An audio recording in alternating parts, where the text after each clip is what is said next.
tunaambiwa kwamba ana mwaka wa 4 ana struggle na ile shida. Ukiuliza kwa nini mlikuwa hamna taarifa ya vituo vya huduma, anasema taarifa tulikuwa nazo, lakini tulikuwa tukiamini kwamba amerogwa. Kwa hiyo tulishakwenda kwa waganga, tumeshafanya hiki, tulishakwenda kwenye maombi, vitu kama hivyo. Kwa hiyo paka anakuja pale is too late, unakuta kwamba ameshapata nje ya uraibu, tayari ana changamoto nyingine labda ya afya ya akili, lakini pia unakuta na changamoto nyingine labda ya maradhi makubwa ambayo tayari yamesimamishwa na ule uraibu aliokuwa akiutumia. Kwa mfano kama uraibu wa bange.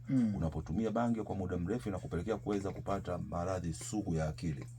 Kwa hiyo unapofikia kwenye stage ya maradhi sugu ya akili, possibility ya kupona huwa ni ndogo.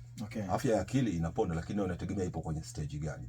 Lakini unakuta mwingine labda mraibu wa pombe anakuja tayari ameshapata shinikizo la moyo, figo zimeshafeli. Unamuuliza vipi, kwamba alistruggle na unywaji wa pombe zaidi ya miaka 6-7.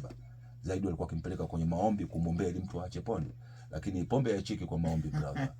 Ingekuwa pombe inachika kwa maombi, maana tungekwenda misikitini kusali na kuweza kufanikiwa kuacha pombe, au makanisani.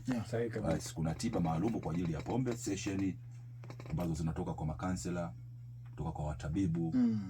Kuweza jinsi ya kumsaidia mtu. Cha kwanza kuweza kutambua kwamba niko na tatizo. Lakini cha pili kuweza kujua nitaepukana vipi na tatizo. Lakini cha tatu kwenda kujua kwamba nitaenda kuishi vipi katika maisha yangu pasipo tena kurejea tatizo. Kwa sababu pombe zipo kwenye jamii, tunaona maduka, mabana zinauzwa, lakini napaswa mimi nijitambue kwamba nikigusa hii kwangu itaniletea shida. Bwana, hiyo iko vizuri sana.